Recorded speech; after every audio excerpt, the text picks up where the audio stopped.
Subscribe करें और bell दबाएं ताकि कोई खबर रह न जाए। अच्छा, ये जो हमारे वज़ीर आज़म हैं, ये गए हुए हैं लंदन, बार बार मुलाकातें हो रही हैं। ये चाहते क्या हैं मियाँ मोहम्मद नवाज शरीफ साहब, उनके बड़े भाई?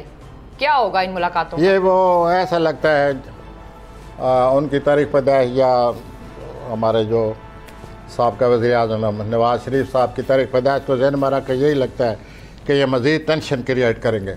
अच्छा, हाँ जी। किस तरह की टेंशन क्रिएट कर सकते हैं? और टेंशन यानी कोई ना कोई मुश्किलात, कोई मामलात, उलझाने वाले मामलात, कोई मुश्किलात। भाई के ताल्लुकात कैसे होंगे आपस में? भाइयों के ताल्लुकात क्या कहते हैं? जो आपस में भाई हैं वज़ीर आज़म और नवाज शरीफ के ताल्लुकात कैसे होंगे? जी बीबी, हमने तो प्लानट की बात करनी होती है ना। प्लानट ये कह रहे हैं भाई हैं, कज़न हैं, जो भी हैं, प्लानट ये कह रहे हैं कि कोई मामला सही नहीं मामला नजर आ रहा, कोई टेंशन नहीं आएगी। घर में लड़ाई हो सकती है क्योंकि कुछ लोग ये कह रहे हैं कि शहबाज शरीफ और जरदारी मिलके वो काम कर सकते हैं। कि वो 1 अप्रैल तक जी नवाज शरीफ साहब के जो करीबी रिश्तेदार थे, यानी भाई बहनों में से, और उनके ये भाई हैं जो अपने शहबाज शरीफ साहब हैं, ये प्लानट था पिछले साल। अच्छा, कि उनको अपने किसी करीबी रिश्तेदार को ऐसी खुशकिस्मती होगी, और ये मैं कहता रहा हूँ प्रोग्राम में। हाँ बिल्कुल कहते रहे आप।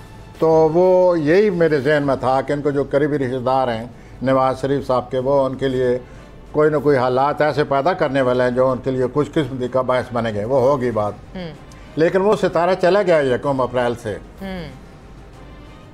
तो अब 1 अप्रैल से वो बात नहीं रहेगी करीबी रिश्तेदारों की जानब से जो कि पिछले पूरे साल थी। अच्छा, और ये ख़ास तौर पर 28 दिसंबर से लेकर अगले जो 3-4-5 महीने गुजरे हैं, उसमें नवाज शरीफ साहब के लिए उनके जो नज़दीकी रिलेटिव है या भाई है, उसने बहुत कुछ किया है और वो उनकी खुशकिस्मती का बायस बना है। अच्छा, वो सितारा 1 अप्रैल से अब छोड़ गया है।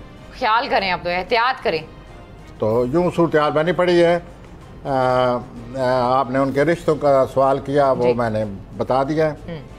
और नवाज शरीफ साहब खुद जो हैं वो इतनी बड़ी तब्दीली को समझ नहीं पा रहे कि मुझे क्या करना चाहिए, मुझे किस तरह आगे सूरत हाल का किस तरह। वो तो ये फरमा रहे हैं कि इलेक्शंस होने चाहिए, फटाफट आईनी इस्लाहात करें। आप और मैं भी और समी साहब भी बैठे बैठे कई दफ़ा कह चुके हैं कि जोल की जो मौजूदगी है, इस वजह से आवाम में जब भी जोल जो है दल में आएगा, एक्वेरियस में आएगा जोल, तो जो ग्रोही सरगर्मियाँ होती हैं, लोगों की सरगर्मियाँ होती हैं, आवाम की सरगर्मियाँ, उसमें एक बेचैनी सी आ जाती है। तो वो बेचैनी से मुराद ये है कि लोग इंतखाब का मुतालबा करने लग जाते हैं या कोई और मुतालबात करते हैं। तो वो हम कहते रहे हैं समी साहब से, हमने बात ये की है कि किस किस को अमकानात मौजूद हैं जोल की वजह से। तो वो अब वो ख़ुद कहने लग गए हैं अपने नवाज शरीफ साहब, क्योंकि उनको ये नज़र आ रहा है कि अब मैं फ्री होने वाला हूँ, आज़ाद होने वाला हूँ, अब मैं इस काबिल हूँ कि हालात का मुकाबला करूँगा। वो तो पहले भी आज़ाद ही थे जी, वो तो पहले भी आज़ाद नहीं थे, सियासी तौर पर वो पाबंद थे।